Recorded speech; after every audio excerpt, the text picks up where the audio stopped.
नमस्कार बंधू भगिनींनो, आपल्या सगळ्यांचं सहर्ष स्वागत आहे स्वास्तिकम या माझ्या चॅनलवर। आज मी आपल्यासाठी भक्तिसारातील पुढील अध्याय घेऊन आलेली आहे, जयदेव चरित्र। श्री गणेशाय नमः। विष्णूने नंतर व्यासांना म्हटले, तू पुष्कळ पुराणे रचलीस, आता जयदेव नावाचा ब्राह्मण म्हणून तू जन्म घे। तेव्हा त्याची आज्ञाशीर सावज्ञ म्हणून व्यासांनी जगन्नाथ क्षेत्राजवळ तुंदुबिल्व नामक गावी जयदेव नावाने ब्राह्मण जन्म घेतला। तो लहानपणापासूनच फार बुद्धिमान होता।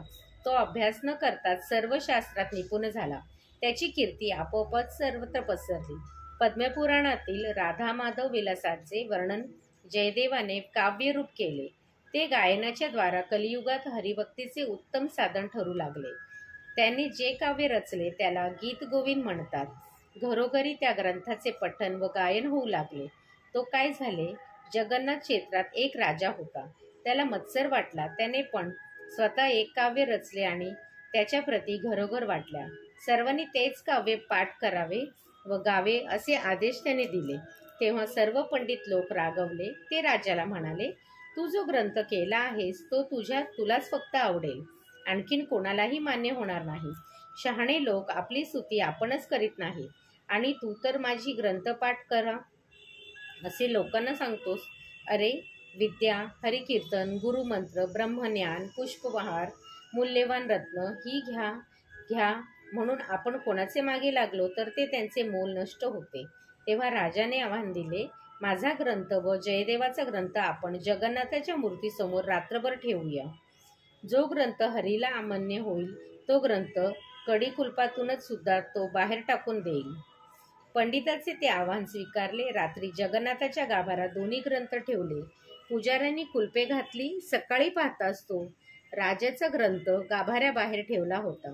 राजाने ते पाहिले। पंडितांनी पाहिले। ते राजाला म्हणाले, राजा, दूध व पाणी वेगळे झाले। अरे, चंदन आणि बाबूळ सारखीच असतात का? तसेच जयदेवाचे गीत गोविंद व तुझा ग्रंथ यात साम्य कसे असेल? राजा फार लज्जित झाला, पण तो जगन्नाथालाच शरण गेला व त्याने, देवा, तुम्ही समदृष्ट आहात, पतितपावन आहात, माझे अभेर करू नका अशी त्याची करुणा भागली आणि तू माझा ग्रंथ टाकलास, आता मी माझे प्राण टाकतो असे म्हणाला। तेव्हा देवाने कृपा करून राजाच्या ग्रंथातून 24 श्लोक काढून जयदेवाच्या ग्रंथात लिहून ठेवले व राजाचे समाधान केले। जगन्नाथ क्षेत्रात एक अग्निहोत्री ब्राह्मण होता। त्याला एक सुंदर कन्या होती। पद्मावती असे तिचे नाव होते। त्या ब्राह्मणाने ती सुंदर कन्या जगन्नाथाला अर्पण करावी असे ठरविले। पण त्याच्या स्वप्नात येऊन जगन्नाथाने त्याला सांगितले, सांप्रत मी बौद्ध अवतार घेतला असल्यामुळे तुझी कन्या तू जगन्नाथ क्षेत्रातील जयदेव स्वामी नावाच्या माझ्या भक्ताला द्यावी। दृष्टांत होताच ब्राह्मणाला आनंद झाला। त्याने उत्तम सोहळा करून जयदेवाचे व पद्मावतीचे लग्न करून दिले व जयदेव त्या क्षेत्रात हरिभजन तल्लीन होऊन राहू लागला। पुढे त्याने एका सदागुणी सावकाराला त्याची भक्ती मार्गावरील योग्यता पाहून अनुग्रह दिला। तो फार भाविक, उदार व गुरुसेवेस तत्पर होता। त्याने जयदेवास आग्रहाने आपल्या घरी नेले। जयदेवाने त्याच्या नगरात 1 महिन्यापर्यंत राहून तेथे प्रतिदिनी हरिकीर्तन केले व तो नंतर त्याचा निरोप घेऊ लागला। जयदेवाला गुरुदक्षिणा काय द्यावी तो तर निरीच्छा आहे असा विचार करून सावकाराने काय केले, जयदेवाच्या परीक्षेस पद्मावतीसाठी अनेक रत्ने, भूषणे, वस्त्रे व द्रव्ये त्याने एक मनुष्याबरोबर रथात घालून पाठविले। सावकाराने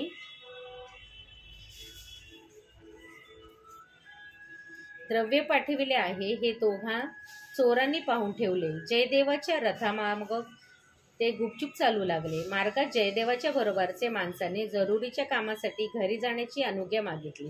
तेव्हा जयदेव दयेने त्याला जाऊ दिले। मग ते दोघे चोर पुढे आले। अरण्याची वाट होती आणि दोघांनी जयदेवाला नमस्कार केला व ते रथाच्या दोन्ही बाजूनी चालू लागले। जयदेवाने त्यांचे लक्षण ओळखले। तो त्यांना म्हणाला, तुम्हाला काय हवे आहे? तुम्हाला द्रव्य हवे असेल तर रथात आहे, रथच घेऊन जा। म्हणून तो रथातून उतरला व पुढे पायीच निघाला। चोरांना वाटले, सावकाराला हे कळले तर आपल्याला शिक्षा होईल, जयदेवाला मारून टाकले तर कोणालाच कळणार नाही, म्हणून ते त्याला मारण्यास पुढे गेले। पण त्यांचा विचार बदलून त्यांनी त्यांचे हातपाय तोडून त्याला खड्ड्यात टाकून दिले व रथ आणि द्रव्य घेऊन ते पळून गेले। जयदेवानी देहबुद्धी टाकून अंतरंगात श्रीधराचे चिंतन करू लागले. त्या खड्ड्यात त्याच्या भोवती प्रकाश पसरला होता. त्यावेळी क्रांच नावाचा राजा तेथून मृगयाला चालला होता. त्याला तो प्रकाश दिसला. त्याने जयदेवाची स्थिती पाहिली, पण जयदेवाने त्याला चोरांनी आपले हातपाय तोडले असे न सांगता जन्मापासून मी असाच आहे असे सांगितले. राजाला तो संत आहे हे कळून आले होते. त्याने परम आदराने त्याला राजप्रसादात नेले व त्याची सर्व प्रकारे शुश्रूषा केली. त्याच्याकडून राजाने भक्ती मार्गाचा अनुग्रह घेतला. राजाने एक दिवस त्याला विचारले, मला हरिभक्तीचे काही साधन सांगावे. जयदेव म्हणाला, राजा संतांची सेवा कर. राजा म्हणाला, संत कसे ओळखावे? तेव्हा जयदेव म्हणाले, जे उभे गंध लावतात, 12 टिळे लावतात, तुळशीमाळा गळ्यात घालतात, विष्णूचे नाव घेतात, हे संत ओळखावे. मग राजाने तो तसा दिसेल त्याचा सत्कार करण्यास आरंभ केला. ते पाहून व राजाची संताची सेवा सत्कार करतो हे ऐकून मधाला माशा येतात, त्याप्रमाणे लोक संत वेशाने राजाकडे येऊ लागले. त्यांचे आतिथ्य करून राजा आपल्या धन्य मानू लागला. ज्या चोरांनी जयदेवाचे हातपाय तोडले होते त्यांनीही वैष्णव अवतार धारण केला व क्रौंच राजाकडे आले. त्यांनी जेव्हा जयदेवाला तेथे सिंहासनावर बसलेले पाहिले तेव्हा ते घाबरले व आता काय होईल या शंकेने व्यथित झाले. पण त्यांना ओळखूनही जयदेवाने त्यांचे गोड शब्दाने स्वागत केले. वरपांगी साधूचा वेश धारण केलेला त्या चोरांचे विशेष पूजन व आतिथ्य करावे असे जयदेवाने राजाला सांगितले. त्यांना राहून घ्यायला सांगितले. पुष्कळ दिवस झाले चोर सावधपणे राहत होते. राजाने दिलेले भोग घेत होते, पण ते रोडवत चालले होते. काही दिवसांनी राजाने विचारले, या दोघांचे स्वागत जास्त चांगले करायला आपण का सांगितले? जयदेव म्हणाला, ते थोर संत आहेत. राजा म्हणाला, मी त्यांना खूप सुखात ठेवले आहे, तरी ते क्रूश हा होत चालले आहेत. जयदेव म्हणाला, राजा त्यांना विषयभोग मुळीच आवडत नाही. ते विरक्त आहेत. त्यांना जायचे असेल तर जाऊ द्यावे. आणि खरोखर त्या दोघांनी राजाला आता आपण पुढील देशात जातो वगैरे सांगून जाण्याची इच्छा प्रकट केली. राजाने बोडबन म्हणून त्यांना द्रव्य देऊन टाकले. त्यांनी 2 गाड्या भरून सोने, रत्ने, द्रव्य वगैरे घेतले व राजाचे सेवकही त्यांच्या मदतीला निघाले. ते सेवक विचारी होते. त्यांना या साधूचे पुष्कळ दिवस राहणे, जयदेवाने त्यांना बहुमान करणे वगैरे गोष्टींचे नवल वाटले होते. त्यांनी त्या दोघांना विचारले तेव्हा ते चोर म्हणाले, अहो काय सांगू, पूर्वी जयदेव व आम्ही एका राजाच्या सेवेत होतो, प्रधान होतो, आम्ही सेवक होतो. राजा फार दृष्ट कृत्य करणारा होता. जयदेवाने काही अपराध केला, त्याला ठार मारण्याची आज्ञा राजाने आम्हाला केली, पण आम्हाला त्याची दया आली व रानात आम्ही त्याला फक्त हातपाय तोडले, त्याला आम्ही जीवदान दिले. म्हणून जयदेवाने आमचे उपकार स्मरून तुमच्या स्वामीकडून आमचा सत्कार करविला. जयदेवाला शिक्षा झाली व आमच्या हातून क्रूर कर्म घडले म्हणून आम्हीही विरक्त झालो आणि जयदेवही विरक्त झाला. ही थाप त्यांनी मारताच ते असत्य पृथ्वीलाही सहन होत नाही. पृथ्वी तत्काळ दुभंगून ते दोघेही त्यावेळी आता गडप झाले. राजसेवकांना आश्चर्य व भीती वाटली.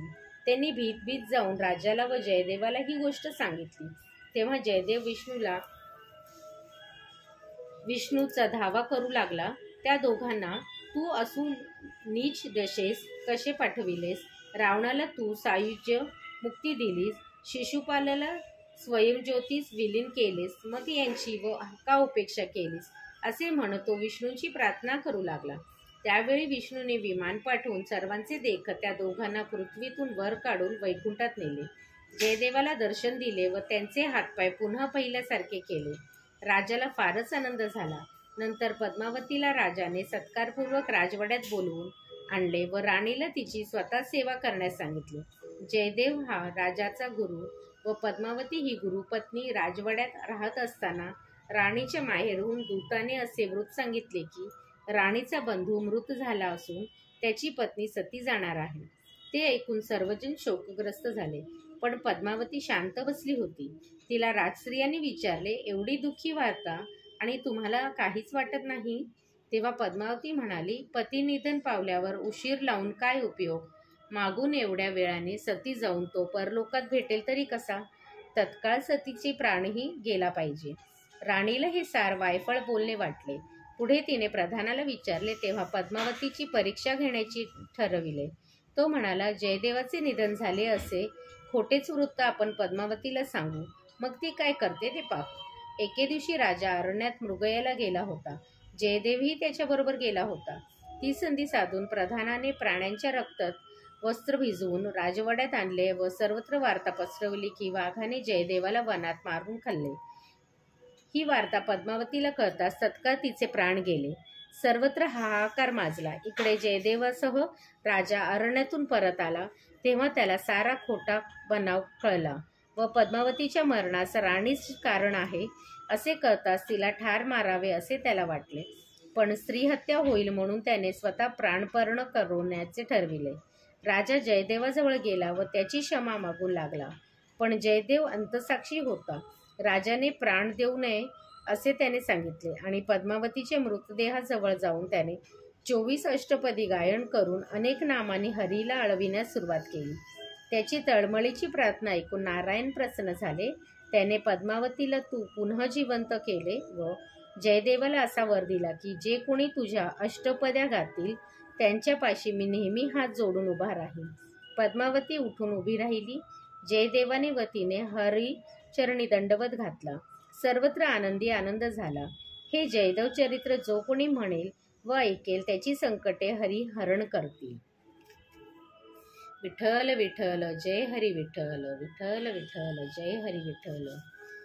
पुंडलिक वरदेव श्री नामदेव तुकाराम पंढरीनाथ महाराज की जय. विठ्ठल विठ्ठल विठ्ठल विठ्ठल.